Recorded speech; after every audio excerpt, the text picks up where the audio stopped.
হযরত আদম আলাইহিস সালাম জিবরাইলের শিখানো পদ্ধতিতে হাওয়া আলাইহিস সালামকে বিবাহ করার জন্য আল্লাহর দরবারে ফরিয়াদ করলেন। আল্লাহ তাআলা হযরত আদম আলাইহিস সালামের আবেদনের পরিপ্রেক্ষিতে আদম হাওয়ার বিবাহের মঞ্চ ঠিক করার জন্য ফেরেশতাগণকে হুকুম দিলেন। ফেরেশতাগণ খুবই আনন্দ সহকারে স্বর্ণ, রূপা, হীরা, জহরত এবং মণিমুক্তা দ্বারা এক বিরাট মঞ্চ তৈরি করলেন। এই মঞ্চটি তৈরি করা হলো বেহেশতের মধ্যকার সবচেয়ে আরামের জায়গায়। তুষা নামক ছায়া দানকারী এক বিশাল বৃক্ষের নিচে সকল ফেরেশতাগণকে দাওয়াত দেওয়া হলো এই বিবাহ মজলিসে।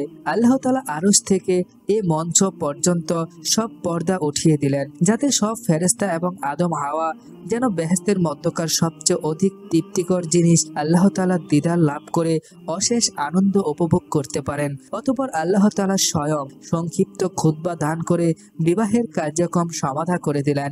বিবাহের খুতবায় আল্লাহ তাআলা যে কথাগুলো উচ্চারণ করেছেন তা হলো, সকল প্রশংসা একমাত্র আল্লাহ তাআলার, গৌরব ও অহংকার তারই বশন। নবী এবং রাসূলগণ তার প্রেরিত বান্দা, তাদেরকে মানুষের মুক্তির দূত হিসাবে প্রেরণ করা হয়েছে। হযরত মুহাম্মদ সাল্লাল্লাহু আলাইহি সাল্লাম তার একান্ত বন্ধু এবং সর্বশ্রেষ্ঠ রাসূল। আল্লাহ তাআলা সবকিছু সৃষ্টি করেছেন, সবাইকে শেষ পর্যন্ত তার কাছেই ফিরে যেতে হবে। ফেরেশতাগণ তার আজ্ঞাবহ। সেই ফেরেশতাগণকে সাক্ষী রেখে আদম এবং হাওয়ার বিবাহ বন্ধন সম্পূর্ণ করেন। তিনি এদের দ্বারা সৃষ্টির আরেকটি অধ্যায়ের সূচনা করলেন। এ বিবাহের মহারানা হবে দরুদ এবং তাসবিহ। আল্লাহ ছাড়া কেউ উপাস্য নেই, তিনি একক, তার কোনো শরীক নেই। অতঃপর হযরত আদম আলাইহিস সালামকে বলা হলো, হে আদম, তুমি এবং তোমার বিবি বেহেশতে পরম আনন্দে বসবাস করো, সেখানে ফলমূল ভক্ষণ করো, কিন্তু নির্দিষ্ট ওই গাছটির কাছে যেও না। যদি যাও তবে তা হবে অন্যায় এবং পাপের অন্তর্ভুক্ত কাজ।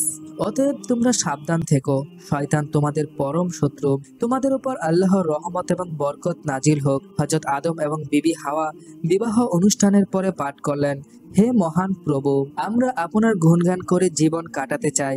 তুমি মহান, তুমি ছাড়া আমাদের আর কোনো উপাস্য নেই, তোমার সাহায্য ছাড়া কারো রক্ষার পথ নেই। তুমি আমাদেরকে তোমার রহমতি দান করো, আমিন।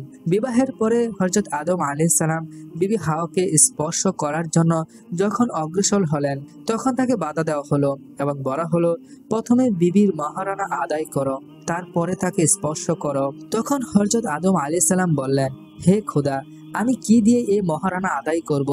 তখন তাকে বলে দেওয়া হলো, তুমি শেষ নবী মুহাম্মদ সাল্লাল্লাহু আলাইহি সাল্লামের উপর অন্তত 10 বার দরুদ পাঠ করো, তাহলে তোমার পক্ষ থেকে মহারানা আদায় হয়ে যাবে।